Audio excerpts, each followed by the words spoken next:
Today I just wanted to take some time out of my day. I do this every day, but just actually think about how others have got it.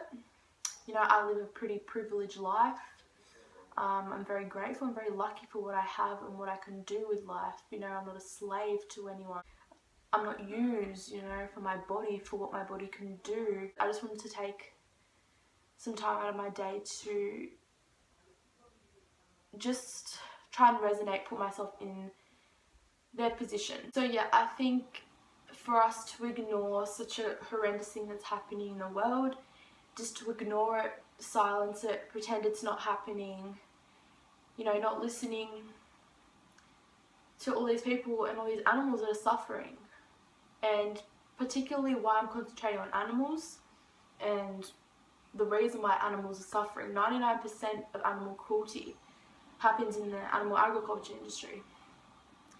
And why it's happening is because of the demand for the products that come from those animals, whether it be their milk, their eggs, their flesh. Animals that are for, you know, for food, for products, for testing, they're suffering because of humans.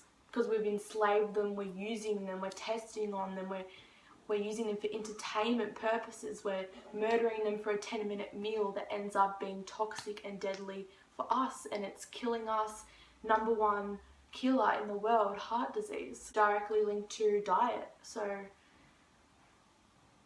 you know, we're causing suffering, and when we consume suffering, we become suffering in a way. There's a lot of diseases out there that have been, you know, proven to be reversed in plant-based diet. There's plenty of doctors out there who are helping people get back their health through plant foods, no medication, none of that bullshit, just, you know, real food. I want you to take a moment and put yourself in the animal's position. Imagine the fear and the terror these animals would face when they're put into trucks. They're just, you know, smashing into each other when they're driving. They've got so much fear, you know, they're surrounded by their friends. Some of them may be their family. And they're just being, like, driven to this place where they're just going to be killed. You know, they're going to strictly prodded to their slaughter, and they have no choice. I watched this video and it just, like, traumatized me. It was like, what the fuck? It was this small pathway passage, and a cow was up next for slaughter to be killed, and when the cow heard, you know, their friend before them get killed, you know, the cow heard it, it tried to, like, reverse and, like, run back, and it couldn't. It was just, like, stuck. And I was like, fuck, these animals, they know what's coming for them. If you're watching this video, I just want you to try and put yourself in the animal's position. Imagine you are being, you know, taken to be killed just because someone wants to eat you, someone thinks that you are lower than them, that your life doesn't matter, alright? Because they want to get something out of your life. Try and put yourself in their position, and I want you to look very closely some of the footage in the cow's eyes, you know, their tears, just their emotions. Try and think about the emotions they'd be feeling and the emotions that they're showing, their body language. Also, some of these cows we presumed were ex-dairy cows, so if you look really closely, you can see that they're very skinny. They're very skinny, their bones are popping out of them, that you can see the skeletal frame. They're very skinny, they're very malnourished.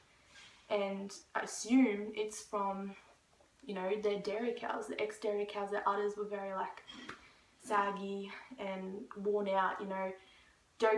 Dairy cows can't sustain and produce that much milk for humans, alright? Basically what happens is they get impregnated.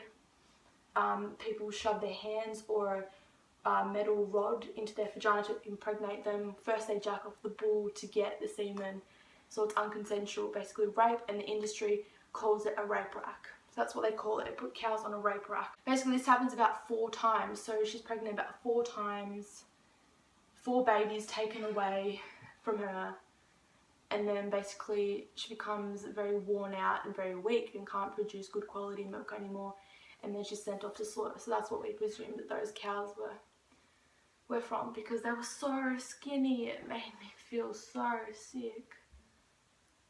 And those cows are long gone. This was like a couple of weeks ago, 3 weeks ago maybe, and they just keep on coming to my mind, because every animal I come in contact with, it leaves something with me. Like, I think people need to spend more time with animals. They can learn a hell of a lot when it comes to being in contact with and interacting with animals. They are so amazing how they interact with each other, just how they put so much trust in humans.